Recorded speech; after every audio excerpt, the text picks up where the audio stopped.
For the first 15 years, I was a member of parliament in the north. Party अपने अस्तित्व के लिए लड़ रही है। I had got used to a different type of politics. जहां पांव पड़े राहुल के।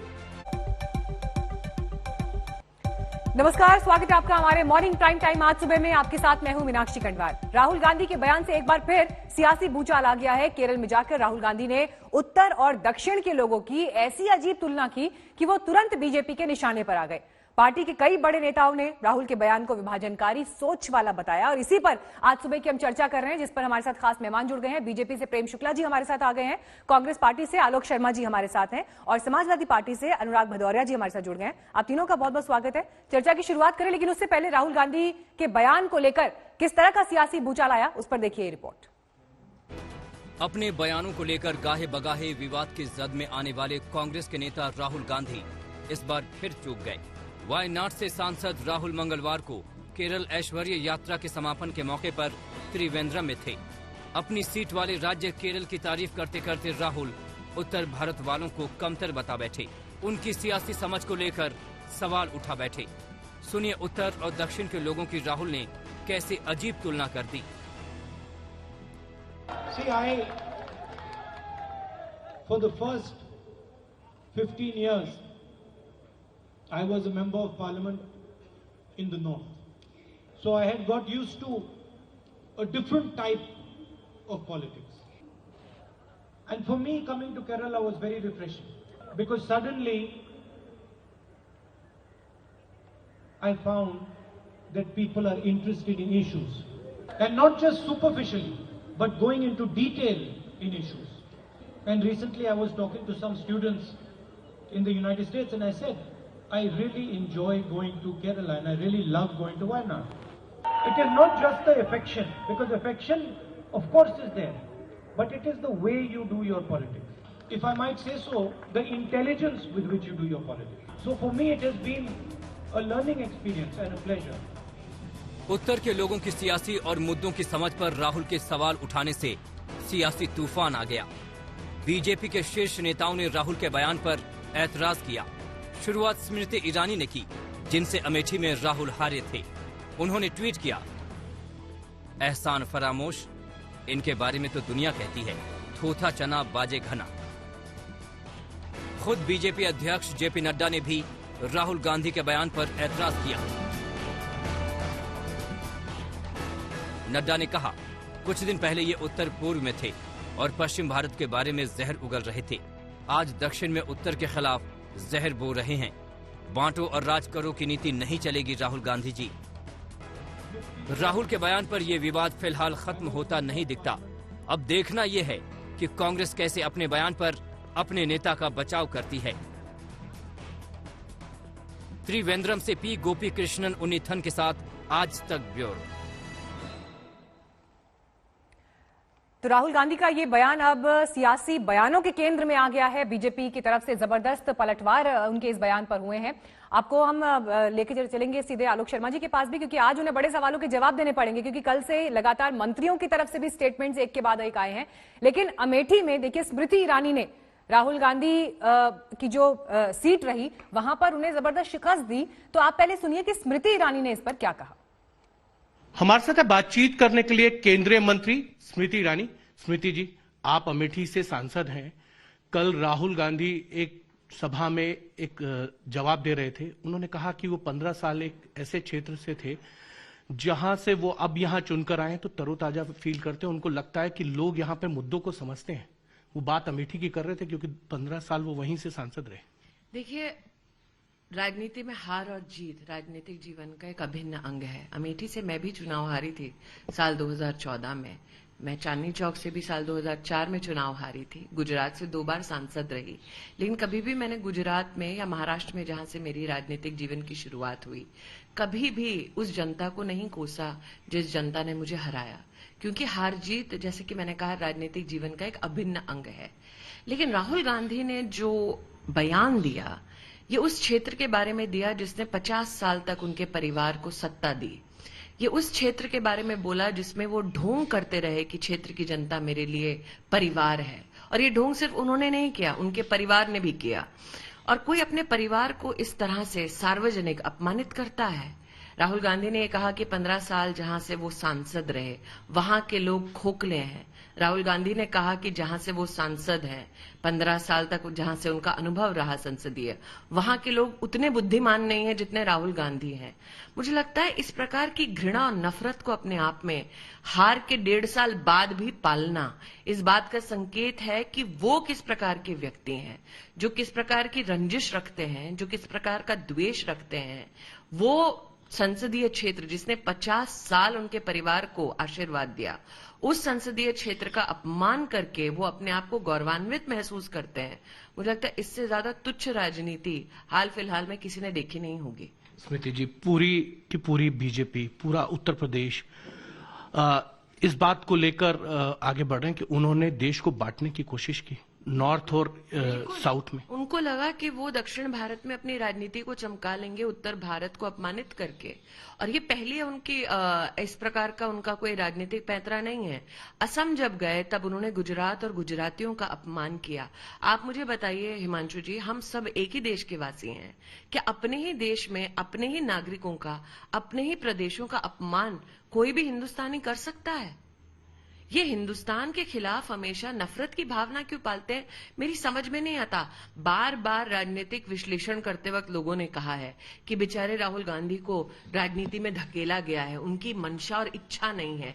ये समझ में आता है कि अगर वो राजनीति पर से घृणा करें, लेकिन जनता से उनकी जो घृणा है वो किसी के भी समझ के परे है। अंगूर खट्टे हैं ऐसा लोग बोलते हैं, लेकिन अनुभव इतना खट्टा हो कि आप अपनी राजनीति में प्राण फूंकने के लिए देश का, प्रदेश का और जनता का अपमान कर दें। आपने तो ट्वीट कर दिया एहसान फरामोश। बिल्कुल एहसान फरामोश है, बिल्कुल एहसान फरामोश है। 15 साल जब वो सांसद रहे, उन्होंने अमेठी में विकास का एक काम नहीं किया, सिर्फ वादे किए वहां पर। फिर भी अमेठी की जनता ने बार बार उनकी इस गलती को माफ करते हुए उनके प्रति प्रेम दिखाया।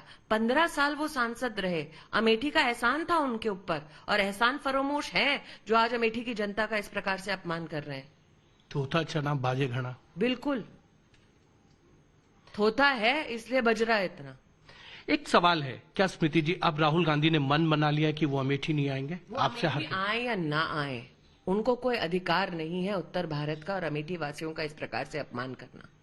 आए थे वो साल 2019 के चुनाव को हारने के बाद एक दिन, और अपने ही कार्यालय में अपने ही कार्यकर्ताओं को बोलकर गए, गलती तुम सबकी है, मेरी नहीं है कि मैं हार गया, अब बैठ के भुगतो। इस प्रकार के नेता है वो। राहुल गांधी के नेतृत्व की क्षमता क्या है? पुडुचेरी में सार्वजनिक खड़े होते हैं तो पूर्व मुख्यमंत्री उनको झूठा अनुवाद करके देते हैं। राहुल गांधी की बुद्धिमत्ता पर कांग्रेस के कार्यकर्ताओं का, कांग्रेस के नेतृत्व का कितना भरोसा है वो आपने सार्वजनिक देख लिया है। फिर भी अपने संगठन में वो जो करना चाहे करें, वो किस प्रकार का व्यवहार अपने कार्यकर्ताओं के साथ करते हैं या नहीं करते वो मेरा विषय नहीं है, लेकिन उन्हें कोई हक नहीं बनता कि वो इस प्रकार से अमेठी की जनता का, उत्तर भारत के नागरिकों का अपमान करें। पहले गुजरात को अपमानित करते थे, परिणाम क्या हुआ कल आपने स्थानीय निकाय के चुनाव के परिणाम में देख लिया। अब उत्तर भारत से बैर लगाकर बैठे हैं तो उनकी वो चप्पू चलाने वाली जो बहनें बैठी हैं और वो जो वोट मांग रही हैं, पहले श्रीमती वाड्रा को तो बताएं कि हम कितने खोखले हैं, कि हमारा बुद्धिमत्ता का स्तर उनकी स्तर की जितना नहीं है। फिर ये ढोंग क्यों कांग्रेस पार्टी का उत्तर प्रदेश में? नहीं, लेकिन तो स्मृति ईरानी ने यहां जबरदस्त हमला बोला राहुल गांधी पर। आलोक जी, स्मृति ईरानी तो कह रही हैं कि अंगूर खट्टे हैं, राहुल गांधी हार नहीं पचा पाए अमेठी की।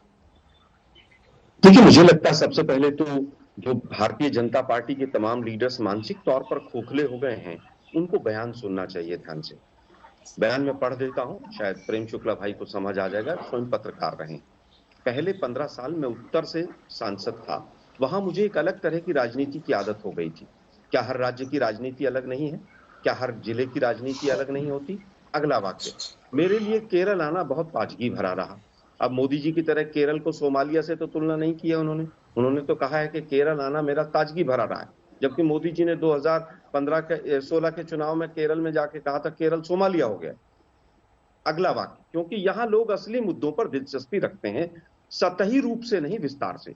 एक व्यक्ति सतही अमेठी रूप के से लोग क्या किसी मुद्दों में पर दिलचस्प- इतनी गहरी एक समझ मिनट, नहीं एक रखते मिनट थे? देखिए। उत्तर प्रदेश के लोग इतनी गहरी समझ नहीं रखते थे? यही तो सवाल है सर, कहाँ ये बाकी इसी कहाँ पर तो है इसमें? सवाल है। नहीं इसमें नहीं बाकी नहीं, कहाँ इसी है? पर सवाल है। आप गहरी समझ नहीं केरल में रखते। मौजूद हैं, आप वहां एक पर मिनट, अपने मैडम, एक संसदीय मिनट। क्षेत्र के लोगों को धन्यवाद मैडम, एक कह रहे हैं, ये मिनट। बात समझ में आती है सर, सब मैडम, नेता एक जाते मिनट। हैं। आप लेकिन टॉपिक से मत भागिए लेकिन ना, मैम, तुलनात्मक, प्लीज, ये जो तुलना कर देना सीरियस कि विषय है, वहां के गंभीर लोगों है। की समझ कम, यहाँ के लोगों की समझ ज्यादा, इस पर सवाल है सर। मैडम इसमें कहां पर लिखा है कि समझ कम है या ज्यादा है या खोखले हैं? आप लोग तो पत्रकार हैं, आप तो बीजेपी नहीं। नहीं आलोक जी, आपने ही तो बीजेपी लाइन पढ़ी चलाएगी ना। प्रोपेगेंडा। आलोक जी, आपने एक ही वो मिनट, लाइन मैडम, पढ़ी एक ना अभी। मिनट। चलिए आप दोबारा पढ़ दीजिए, वैसे तो मैडम, हमने एक राहुल मिनट। गांधी का बयान मैडम, सुनाया एक भी था, मिनट। आप दोबारा पढ़ दीजिए। मैडम एक मिनट, मैं किसी मुद्दे की सतही नॉलेज रख सकता हूं, कोई व्यक्ति उसको गहराई से बात कर सकता है। इसमें क्या मेरी बुद्धिमत्ता कम हो गई? जब मैं कहता हूं बिहार से सबसे ज्यादा आईएएस आते हैं, तो क्या पूरे भारत का अपमान हो गया? मुझे लगता है कि इसको जो बीजेपी का मानसिक बिल्कुल खोखलापन है, आज वास्तव में महंगाई मुद्दा नहीं है क्या? क्या उत्तर भारत में महंगाई के ऊपर कहीं पर भी कोई भी प्रदर्शन हो रहा है? कोई भी रीजनल पार्टी प्रदर्शन कर रही है? बेरोजगारी सबसे बड़ा मुद्दा है कि नहीं? लेकिन मुद्दा कौन सा है? उत्तर भारत में 2 महीने तबलीग की जमात चला, फिर 2 महीने सुशांत राजपूत चला, फिर 3 महीने से रिया चक्रवर्ती चली, अब 10 दिन से दिशा रवि चल रही थी। मुझे लगता है कि अर्थव्यवस्था का बंटाधार, जो लार्जेस्ट प्रोड्यूसर वैक्सीन का है हिंदुस्तान, जो हमारे वैज्ञानिकों ने बनाया, उसको 0.8% वैक्सीनेशन हुआ हिंदुस्तान में।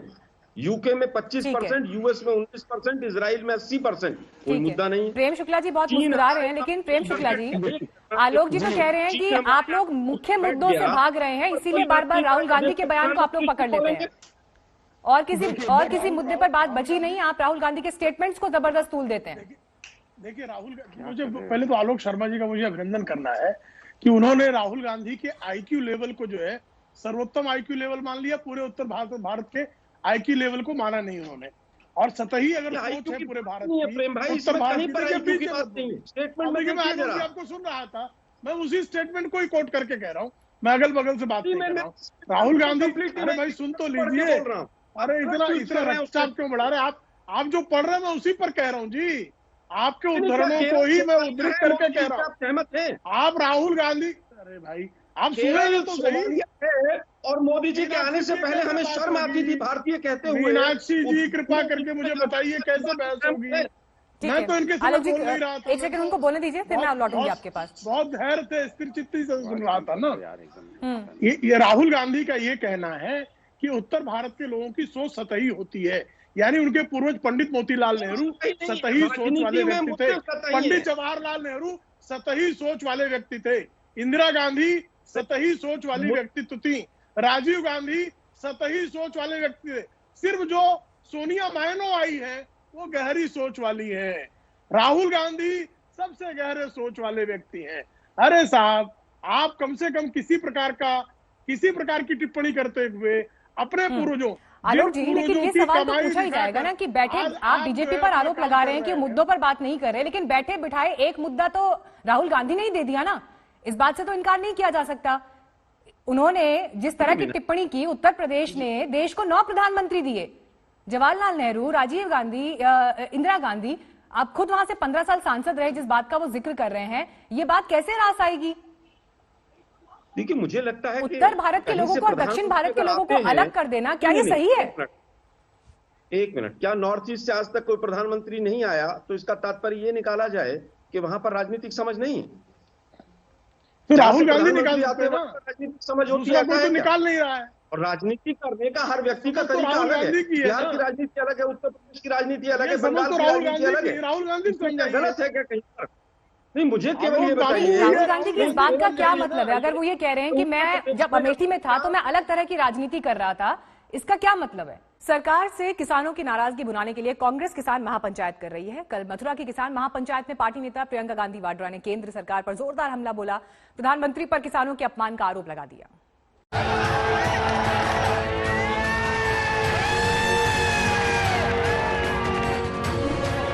प्रियंका गांधी वाड्रा के सहारे कांग्रेस किसान आंदोलन को अपने पक्ष में भुनाने में जुटी हुई है।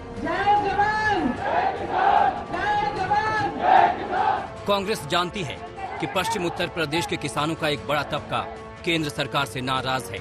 और यही वजह है कि कांग्रेस ने किसानों के नब्ज पर हाथ रख दिया है।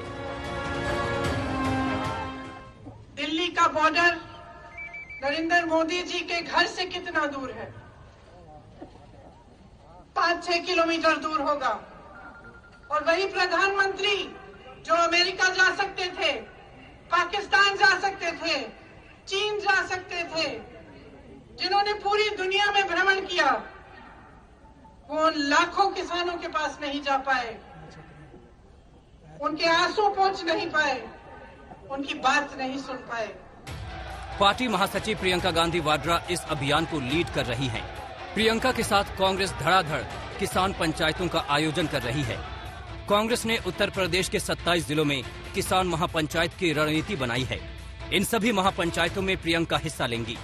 कांग्रेस की किसान महापंचायत की थीम है जय जवान जय किसान। अब तक यूपी में कांग्रेस 4 किसान महापंचायत कर चुकी है। पिछली 10 फरवरी से सहारनपुर में किसान महापंचायत से ये सिलसिला शुरू हुआ। अब तक 15 फरवरी को कांग्रेस ने बिजनौर में महापंचायत की थी, जिसमें प्रियंका शामिल हुई थी। 20 फरवरी को प्रियंका ने मुजफ्फरनगर में किसान महापंचायत को संबोधित किया था। भारतीय किसान यूनियन के गढ़ मुजफ्फरनगर में 20 फरवरी को हुई किसान महापंचायत में प्रियंका गांधी ने यूनियन के राष्ट्रीय प्रवक्ता चौधरी राकेश टिकैत के आंसुओं का जिक्र छेड़ दिया। चौधरी टिकैत जी के आंखों में आंसू आते हैं तो हमारे प्रधानमंत्री जी के होठों पर मुस्कुराहट आती है, उन्हें मजाक सूझता है। आज किसान के घरों से लूट हो रही है और प्रधानमंत्री जी के 2 पूंजीपति मित्रों को पूरी छूट दी गई है। आपके सामने आकर प्रधानमंत्री जी ने बार बार हर चुनाव में ये वादा किया था कि गन्ने का भुगतान आपको दिया जाएगा। मैं आपसे पूछना चाहती हूँ, आपको मिला?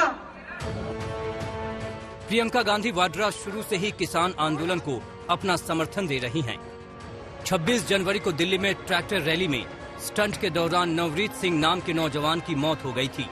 4 फरवरी को प्रियंका दल बल के साथ परिवार को ढाढ़स बंधाने रामपुर में पहुंची थी। अगर आप उस बॉर्डर की फोटो देखें तो ऐसा लगता है कि देश का बॉर्डर है।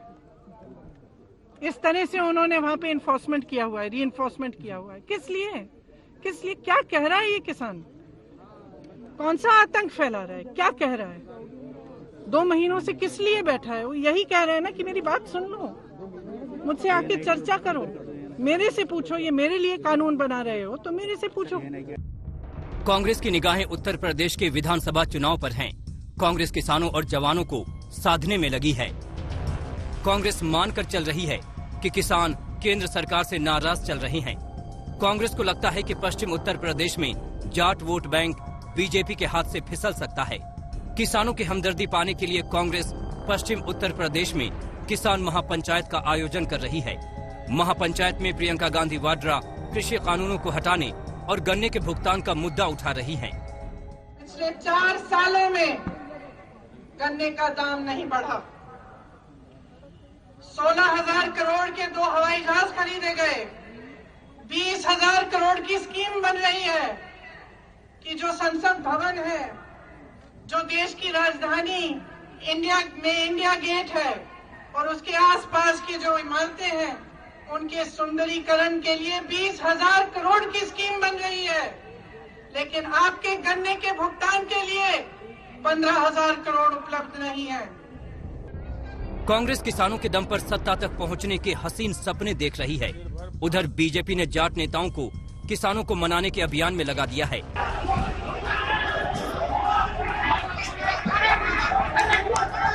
लेकिन जिस तरह मुजफ्फरनगर में केंद्रीय मंत्री संजीव बालियान के साथ हंगामा हुआ, उससे लगता नहीं कि नाराज किसानों को मना पाना बीजेपी के लिए आसान होगा। मुजफ्फरनगर में संदीप सैनी के साथ आनंद पटेल, मथुरा आज तक। किसान आंदोलन शुरू होने के बाद से ही किसान महापंचायतों का दौर चल रहा है। कहीं सियासी नेता महापंचायत के बहाने शक्ति प्रदर्शन में जुटे हैं, तो वहीं भारतीय किसान यूनियन के राष्ट्रीय प्रवक्ता राकेश टिकैत आंदोलन को धार देने के लिए महापंचायतों में शिरकत कर रहे हैं। टिकैत ने 2 टूक ऐलान किया, जब तक कृषि कानून वापस नहीं होते आंदोलन जारी रहेगा। किसान आंदोलन का रुख मोड़ देने वाले किसान नेता राकेश टिकैत की ये मुनादी गवाह है कि किसान अब केंद्र सरकार से आरिया पार के मूड में आ चुके हैं। सोमवार को सोनीपत की किसान महापंचायत में राकेश टिकैत ने साफ कर दिया कि किसान अपनी मांगों से रत्ती भर पीछे नहीं हटने वाले। झुकना तो सरकार को ही पड़ेगा। इससे काम लेने की जरूरत है, इनका नाम छोड़ने की जरूरत है। ये काम करेंगे पूर्ण रूप से, ये बिल भी वापसी लेंगे, ये जो कानून बनाना चाहते हैं ये भी वापसी लेंगे। राकेश टिकैत एक तरफ दिल्ली के गाजीपुर बॉर्डर पर किसान आंदोलन की अलख जगाए हुए हैं, तो दूसरी तरफ वो किसान महापंचायतों में भी शिरकत करके किसानों की आवाज बुलंद कर रहे हैं। यह आंदोलन किसान के हक हकूक की लड़ाई का आंदोलन है। किसान की पगड़ी उठाने की कोशिश करी, ये बर्बाद करेगा तुम्हें, ये आखिरी बादशाह साबित होगा, लुटेरों का आखिरी बादशाह होगा। ये अपने उस पर रख लेना, मुकाबला है लुटेरों के आखिरी बादशाह का मुकाबला है। ये जाएगा, यहाँ से छोड़कर भागना पड़ेगा इसको। तैयार रहना, फल क्रांति भी होगी देश में। फल क्रांति जब होगी, क्या क्या चीजों का इस्तेमाल होगा वो ध्यान रख लेना, बताने की जरूरत नहीं है। आज राकेश टिकैत ने राजस्थान के चूरू में हुई किसान महापंचायत में शिरकत की। 22 फरवरी को राकेश टिकैत ने हरियाणा के खरखौदा की किसान पंचायत में शिरकत की। 18 फरवरी को राकेश टिकैत हरियाणा के हिसार में आयोजित किसान महापंचायत में शामिल हुए। इससे पहले 9 फरवरी को राकेश कुरुक्षेत्र में हुई महापंचायत में शामिल हुए थे। 7 फरवरी को राकेश टिकैत चरखी दादरी में हुई किसान महापंचायत में शामिल हुए थे। 3 फरवरी को हरियाणा के जींद में महापंचायत हुई थी, जिसमें राकेश टिकैत शामिल हुए थे। जींद की महापंचायत में तो मंच पर इतनी भीड़ जुट गई थी कि मंच ही टूट गया। राकेश टिकैत समेत तमाम किसान नेता नीचे गिर पड़े थे। हमारे जो पंच है, सरकार कान खोल कर सुनना, उस पंचों से बात कर ले। हमारा पंच भी वही रहेगा और हमारा मंच भी वही रहेगा।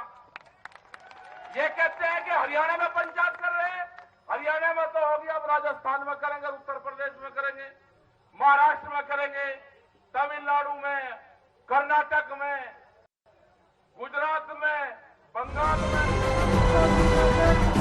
जब से किसान आंदोलन शुरू हुआ है, उसके बाद किसान महापंचायत का सिलसिला चल पड़ा है। कांग्रेस अलग अलग महापंचायतें कर रही है, तो हरियाणा, राजस्थान और यूपी में किसान महापंचायतें हो रही हैं। राकेश टिकैत जहां गाजीपुर बॉर्डर पर खूंटा गाड़ कर बैठे हैं, वहीं महापंचायतों के जरिए वो आंदोलन को धार और रफ्तार भी दे रहे हैं। आज तक ब्यूरो। तो राहुल गांधी का बयान जो है वो सुर्खियों के केंद्र में इसलिए भी है क्योंकि जिस तरह से उन्होंने केरल में एक आम सभा में ये कहा कि सियासी समझ मुद्दों को गहराई से समझते हैं दक्षिण भारतीय उत्तर भारतीयों के मुकाबले। इस बयान को लेकर फौरन बीजेपी के बड़े नेताओं ने उन पर हमला भी किया। आपको हम दिखाते हैं एग्जैक्टली राहुल गांधी ने क्या बोला। 15 साल देखिए राहुल गांधी उत्तर भारत में सांसद रहे, इस बात का जिक्र किया उन्होंने अपने इस भाषण में। और फिर आगे मंच से जब वो बोलते गए तो उन्होंने कहा कि उत्तर भारत में एक अलग तरह की राजनीति उन्हें दिखाई दी, अलग तरह की राजनीति वो करते रहे, लेकिन दक्षिण में लोगों को गहराई से मुद्दों की समझ है, यहां के लोगों की मुद्दों में दिलचस्पी है, लोग मुद्दों को गहराई से समझते हैं। और यही वो बात है जो चुभ रही है अब बीजेपी के नेताओं को, और वो लगातार राहुल गांधी पर एक के बाद एक हमले कर रहे हैं। ये कहते हुए स्मृति ईरानी ने तो उनको एहसान फरामोश तक कहा और अमेठी की हार को नहीं पचा पा रहे। देखिए जेपी नड्डा कह रहे हैं ये बांटने वाली नीति नहीं चलेगी। उत्तर प्रदेश के मुख्यमंत्री योगी आदित्यनाथ ने भी हमला किया। स्मृति ईरानी एहसान फरामोश कह रही हैं, तो कह रही हैं झूठ पर चल रही है राहुल गांधी की राजनीति। योगी आदित्यनाथ इसे विभाजनकारी संस्कार बता रहे हैं। भारत एक था और एक ही रहेगा। उत्तर भारत कांग्रेस मुक्त, अब दक्षिण चले हैं। शिवराज सिंह चौहान आपको सुनाते केंद्रीय मंत्री मुख्तार अब्बास नकवी ने इस पर क्या कहा। देखो ये पप्पू जो है पॉलिटिकल पाखंड की पिलपिली प्रयोगशाला बन गया है, और जो पप्पू पॉलिटिकल पाखंड की पिलपिली प्रयोगशाला बन जाए तो वो इसी तरह का कि साउथ में रिफ्रेशमेंट और नॉर्थ में एक्सपेरिमेंट। दरअसल जो एक परिवार के घोंसले में सिमटी हुई पार्टी है, परिवार के घोंसले में सिमटी हुई पार्टी और पप्पू के चोचलों में लिपटा हुआ पूरा नेतृत्व, तो यही कांग्रेस पार्टी के संकट का कंटक बना हुआ है। आलोक जी देखिए, जिस तरह से एक के बाद एक हमले हो रहे हैं राहुल गांधी के स्टेटमेंट पर, कहीं ना कहीं कांग्रेस को बैकफुट पर तो ला ही दिया है राहुल गांधी के स्टेटमेंट ने। आखिर जरूरत क्या थी ऐसे बयान की, एक ऐसे मंच से? क्या केरल और तमिलनाडु का चुनाव करीब नजर आ रहा था और इस वजह से जो दक्षिण भारतीय लोगों के जो सेंटिमेंट्स हैं उनको छूने की एक कोशिश थी? देखिए, मुझे लगता है सबसे पहले तो मीनाक्षी जी, आपने भी समझ शब्द का इस्तेमाल किया। उस बयान में समझ शब्द नहीं, उसमें दिलचस्पी है। और वास्तव में दिलचस्पी जो है उत्तर भारतीयों की, वास्तव में आज के समय पर अगर देखें, बीजेपी के 100 से ज्यादा सांसद हैं। क्या उन सांसदों ने एक भी विषय महंगाई के ऊपर या बेरोजगारी के ऊपर किसी एक ने भी बोला संसद के अंदर? क्या दिलचस्पी दिखी उनकी? क्या मजदूरों के पलायन के ऊपर एक भी बीजेपी के या सांसद ने वहां पर पार्लियामेंट के अंदर बोला? होता चना और बाजे घना, जिस तरह की भाषा अभी एक मंत्री इस्तेमाल कर रहे थे, मुझे तो खुद शर्म आ गई कि हिंदुस्तान के कैबिनेट में इस तरह के मानसिक दिवालिये मंत्री भी बैठे हैं जो एक सांसद दूसरे सांसद के लिए इस तरह की भाषा का इस्तेमाल कर रहा है। इसी से स्तर का पता चलता है। लेकिन एंटायर पॉलिटिकल साइंस और 12वीं फेल वालों से ऐसी उम्मीद की जा सकती है। थोथा चने और बाजे घना वास्तव में मोदी जी के लिए बिल्कुल सटीक है कि बाजते बहुत हैं और चीन का नाम लेने से डरते हैं। पीएम साहब 8,000 करोड़ रुपया एमपी लेड फंड को खत्म करके हवाई जहाज खरीद लेते हैं, लेकिन उत्तर भारत से जहां से सबसे ज्यादा सांसद हैं, एक सांसद की बीजेपी की आवाज नहीं आती है कि एमपी लेड फंड क्यों खत्म हुआ। 8,000 करोड़ रुपए एडवर्टाइजमेंट पे खर्च होता है, किसान बिल पर एक बीजेपी के सांसद की आवाज नहीं आती है कि पेंशन देने के पैसे नहीं है। 2 करोड़ रुपए अपने प्रचार पर मोदी जी रोज खर्च करते हैं, लेकिन एक बीजेपी का सांसद खड़ा होकर आवाज नहीं उठा सकता है। बड़े सवाल यहाँ पर आलोक जी उठा रहे हैं। लाला रामदेव, एक मिनट मैडम, अंतिम बात कहना चाहूंगा। लाला रामदेव की जो कोरोनिल है, जिसको तमाम विदेशी संस्थाओं ने मुंह के ऊपर लताड़ा मारा है उनके ऊपर, आज स्वास्थ्य मंत्री का इस्तीफा होना चाहिए। कि आप एक तरफ वैक्सीन बनाने वाली कंपनियों की मोदी जी सराहना कर रहे हैं, दूसरी तरफ आप एक लाला रामदेव की वैक्सीन को प्रसारित कर रहे हैं, तुरंत इस्तीफा होना चाहिए। लेकिन आलोक जी और अनुराग जी के दोनों ने जो बातें कही, प्रेम शुक्ला जी मैं वो आपके पास लेकर आ रही हूँ। उन्होंने ये कहा कि देश में जो असल मुद्दे होने चाहिए आप उनसे भाग रहे हैं और बड़े बड़े मंत्री और नेता इस वक्त राहुल गांधी के बयान को पकड़कर बैठ गए हैं। एडिशनल सेशन जज धर्मेंद्र राणा जी ने कल बहुत बड़ी टिप्पणियां की हैं दिशा रवि के मामले में, और उनकी एक टिप्पणी मैं आपके लिए यहाँ पर कोट भी कर रही हूँ। वो ये कह रहे हैं कि मेरे गहरे विचार में किसी लोकतांत्रिक देश में नागरिक सरकार को राह दिखाने वाले होते हैं। वो सिर्फ इसलिए जेलों में नहीं भेजे जा सकते क्योंकि वो सरकार की नीतियों से असहमत हैं। देशद्रोह का मामला सिर्फ सरकार के टूटे गुरूर पर मलहम लगाने के लिए नहीं थोपा जा सकता। जो लोग आपसे सहमत नहीं है, प्रेम शुक्ला जी देखिए, उनको लेकर जजेस ने भी जो टिप्पणी की है, ये आईना दिखाने वाली एक टिप्पणी है। प्रेम शुक्ला जी, और मुझे लगता है मेरी बात रखने दी जाएगी। मुझे विश्वास है कि बीच में अनुराग भदौरिया जो है, ठीक है अनुराग जी, मैंने आपका ही सवाल उनके पास पहुंचाया है। ठीक है, बोलिए प्रेम शुक्ला जी। पहली बात तो अनुराग जी ने स्वयं स्वीकार किया कि उनकी पार्टी जो है सतही सोच वाली पार्टी है। उन्होंने अखिलेश सिंह यादव को सतही नेता मान लिया कि अखिलेश सिंह यादव उत्तर भारत से आते हैं, वो सतही व्यक्ति है। अनुराग भदौरिया तो अपने को अनुराग जी आपका ही सवाल लिया है, देखिए आप जवाब सुन लेते हैं। अनुराग जी आपका ही सवाल लिया है मैंने, ठीक है प्रेम शुक्ला जी बोलिए। ठीक है प्लीज एक सेकेंड रुकिए प्लीज। आलोक जी, अनुराग जी, मेरी आप दोनों से रिक्वेस्ट है, मैंने आप दोनों का सवाल ही उनके पास किया है, जवाब तो सुन लेते हैं ना। बोलिए मीनाक्षी जी, ये बता रहा है ना कि अपराध बोध कितना गहरा है। एक सेकंड, महंगाई पे चर्चा, अपराध बोध कितना गहरा है, महंगा हो रहा है। असल मुद्दे कहाँ हैं प्रेम शुक्ला जी? असल मुद्दों पर जवाब क्यों नहीं? बोलिए। मैं तो असल मुद्दों की बात कर रहा हूँ ना। क्या ये असल मुद्दा नहीं होगा कि श्रीमती सोनिया माइनो जो है उनकी सोच सतही है, प्रियंका वाड्रा सतही सोच वाली है, अखिलेश यादव सतही सोच वाली है। आपको सरकार में जनता ने चुना है, जनता ने वोट देके आपको सरकार में इसलिए बैठा है कि आप जनता की समस्या की बात करेंगे। लगातार अनुराग जी प्लीज आगे आपका पॉइंट, अब ठीक है जवाब सुन लेते हैं ना। अनुराग जी प्लीज मेरी रिक्वेस्ट है आपसे, प्लीज अनुराग जी आपसे मेरी रिक्वेस्ट है, मैं बार बार बोल रही हूँ आपको। अनुराग जी प्लीज एक सेकंड रुक जाइए, प्लीज जवाब सुन लेते हैं ना, कोई सवाल हो जाएगा सर, समझिए इस बात को please. Anurag ji please request है। प्रेम शुक्ला जी, धर्मेंद्र राणा जी ने जो एडिशनल सेशन जज हैं, गंभीर टिप्पणी की है, उन्होंने सरकार को आईना दिखाती हुई एक टिप्पणी की है, जवाब दीजिए। देखिए, सरकार ने लोकतांत्रिक मूल्यों की रक्षा करते हुए देश के विरुद्ध काम करने वालों कार्रवाई की। एक जज की एक टिप्पणी है, सर्वोच्च न्यायालय में उस टिप्पणी के खिलाफ का जो है हम अपील कर सकते हैं, और स्वाभाविक तौर पर भारत के हितों की रक्षा करना हमारी प्राथमिकता है। कल सुप्रीम कोर्ट ने अगर आदेश सर्वोच्च न्यायालय ने गलत होगा, जबलपुर एसडीएम के मामले में क्या जजमेंट दिया था? अब तो जजमेंट कायम है और उस जजमेंट को जो लोग जो है जुडिशरी के लिए कलंक कहते हैं, देश के तो आप लोकतंत्र जो है को, अगर राम मंदिर पर सर्वोच्च न्यायालय का फैसला आता है, उस फैसले को कांग्रेस और समाजवादी पार्टी के सड़े हुए सेकुलर नेता जो है सर्वोच्च न्यायालय के चीफ जस्टिस के विरुद्ध बयान देते हैं। ये लगातार देखिए बोल रहे हैं, इनका आप लीडर तो डाउन कीजिए। आपने इनसे प्रश्न पूछा है कि मुझसे प्रश्न पूछा है? कैसे आप प्रश्न का तो जवाब ही नहीं दे रहे हो। प्रश्न मैंने पूछा है कि समाज के असली मुद्दों पे चर्चा कीजिए, समाज के असली मुद्दों पे बात कीजिए, महंगाई पे कीजिए, बेरोजगारी पे कीजिए, किसान पे कीजिए, महिला अत्याचार पे कीजिए, क्या बहस की जाएगी? ऐसे जो है सड़क छाप लोगों से क्या बहस की जाएगी? एक सेकंड अनुराग जी प्लीज, अगर आप लगातार बोलेंगे तो किसी की बात की जाएगी। देखिए मजबूरन मुझे फिर आपका ऑडियो नीचे डाउन करना पड़ेगा, प्लीज समझिए। अनुराग जी लिमिटेड समय होता है ना, उसमें सबकी बात आनी चाहिए। प्लीज अनुराग जी प्लीज अनुराग जी आप प्लीज इनका ऑडियो थोड़ी देर के लिए डाउन करिए, क्योंकि मुझे सब गेस्ट की बात लेनी है। लव कुमार सिंह जी, असल मुद्दों से क्या ये भागने की कोशिश है? मीनाक्षी जी बोलिए लव कुमार सिंह जी।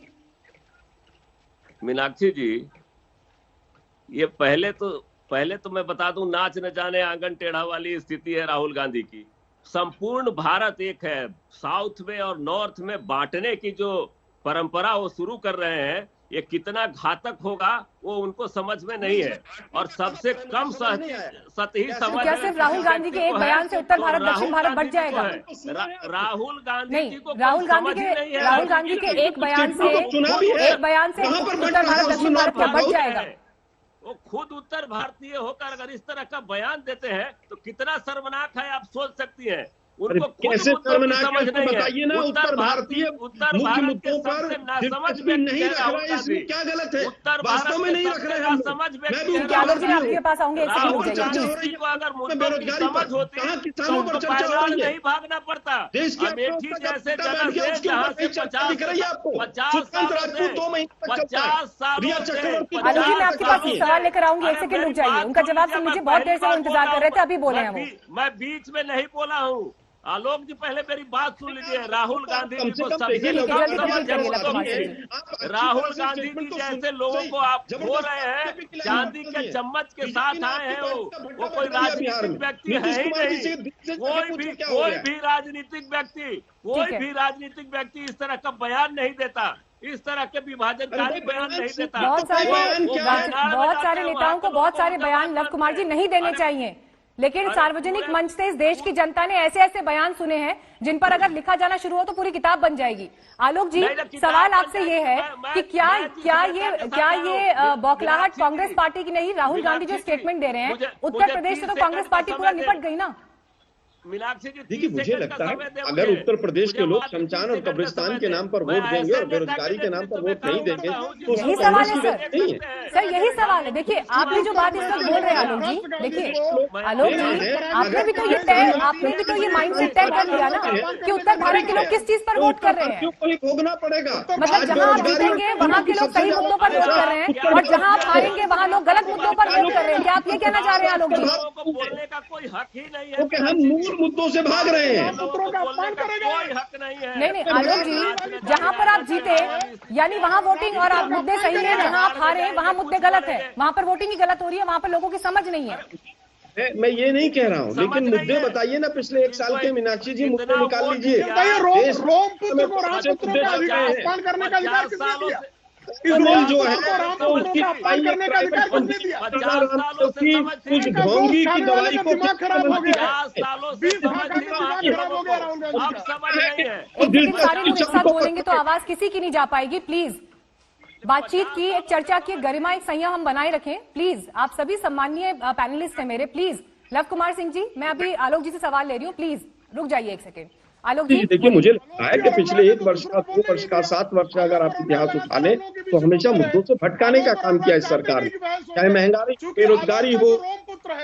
उस रोमपुत्र ने रामपुत्रों को एक सेकंड प्रेम शुक्ला जी प्लीज ऐसे शब्दों का प्रयोग न करें। चाहे कोरोनिल की बात हो, कोरोना की हो, चाहे वो 20 लाख का पैकेज हो, शमशान कब्रिस्तान, मुसलमान और भारत पाकिस्तान, इससे आगे हम बढ़ नहीं पाए पिछले 7 साल में। इन्हीं मुद्दों में देश को उलझा कर रख दिया है। ये हिंदुत्व के ठेकेदार जाकर हरिद्वार में कुंभ का हाल देख लें, क्या हालत है।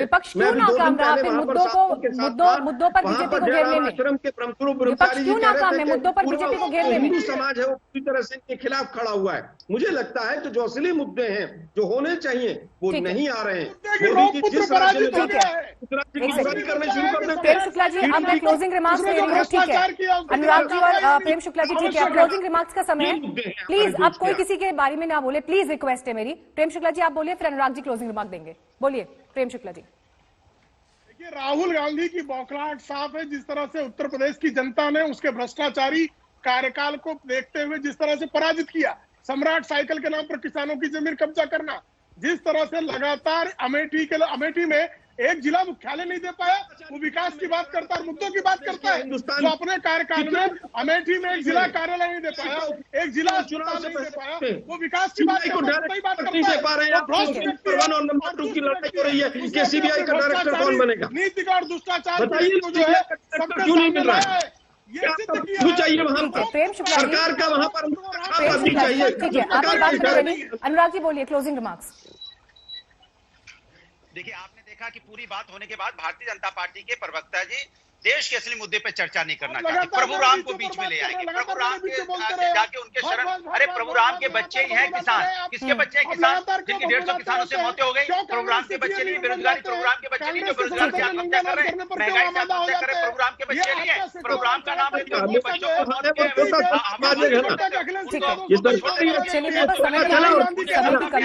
का बहुत बहुत धन्यवाद इस चर्चा में जुड़ने के लिए। 5 राज्यों में कोरोना के मामलों में लगातार बढ़ोतरी हो रही है। चिंता की बात यह है कि देश में कोरोना के 2 नए स्ट्रेन की पुष्टि हो चुकी है। इस बीच कुछ राज्यों ने बढ़ते खतरे को देखते हुए कुछ बंदिशें लगाई हैं। पीएमओ की भी बढ़ते कोरोना मामलों पर नजर है।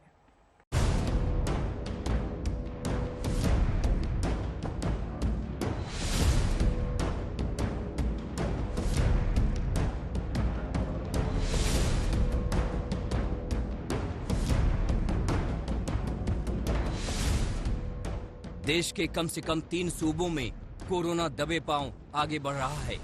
महाराष्ट्र और केरल के बाद पंजाब में भी कोरोना के केस बढ़ रहे हैं। जिन 5 राज्यों में नए केस लगातार बढ़े हैं, उनमें पंजाब, महाराष्ट्र, केरल, एमपी और जम्मू कश्मीर शामिल हैं। खतरे की एक और बात यह है कि महाराष्ट्र और केरल में कोरोना वायरस के 2 नए स्ट्रेन की पुष्टि हुई है। इस नए वायरस स्ट्रेन को N440 और E484 का नाम दिया गया है। N440 के नाम का स्ट्रेन दक्षिण भारत में ज्यादा फैल रहा है। राहत की बात यह है कि इनसे मामलों में तेजी से बढ़ोतरी नहीं देखी गई है। देश में कोरोना के जो नए केस दर्ज हो रहे हैं, उनमें से ज्यादातर 3 राज्यों में हैं। मंगलवार को देश में कोरोना के 10,584 नए केस दर्ज किए गए, जबकि 78 लोगों ने दम तोड़ दिया। 78 मौतों में से महाराष्ट्र में 18, केरल में 16 और पंजाब में 15 मौतें हुईं। कोरोना के बढ़ते खतरे के मद्देनजर सतर्क राज्यों ने कुछ अहम फैसले भी किए हैं। पंजाब में 1 मार्च से बंद परिसर में 100 से ज्यादा और खुले परिसर में 200 से ज्यादा लोगों के जमा होने पर पाबंदी रहेगी। डिप्टी कमिश्नर को हक दिया गया है कि जहां जरूरत है वहां नाइट कर्फ्यू लगा दे। सिनेमा हॉल में दर्शक की तादाद घटाने पर 1 मार्च को फैसला होगा। एमपी की राजधानी भोपाल में धरना प्रदर्शन पर रोक लगा दी गई है। महाराष्ट्र से एमपी आने वालों की थर्मल स्कैनिंग होगी। 12 जिलों के कलेक्टरों को क्राइसिस मैनेजमेंट ग्रुप की बैठक करने को कहा गया है। उधर तमाम कोशिशों के बाद भी महाराष्ट्र के कुछ शहरों में हालात नहीं संभल रहे। अमरावती में लॉकडाउन के बाद भी एक दिन में 926 नए केस सामने आए। एमपी में कोरोना का खतरनाक हॉटस्पॉट रहे इंदौर में भी खतरा बढ़ा है। यहां एक ही दिन में 105 नए मरीज सामने आए। कोरोना ने चिंता फिर बढ़ाई है। पीएमओ ने भी एक आपात बैठक करके बढ़ते खतरे पर जानकारी ली। नए स्ट्रेन सामने आने और केस बढ़ने से साफ संकेत मिल रहे हैं कि ये संभलने का वक्त है। आज तक ब्यूरो। किसान आंदोलन से जुड़े टूल किट मामले में क्लाइमेट एक्टिविस्ट दिशा रवि को आखिरकार जमानत मिल गई। 9 दिन बाद दिशा तिहाड़ जेल से रिहा भी हो गई। दिशा को जमानत देते वक्त कोर्ट ने पुलिस और सरकार को कुछ सख्त टिप्पणियां उन्हें दी हैं। कोर्ट ने देशद्रोह का केस दर्ज करने पर भी सवाल उठाए हैं।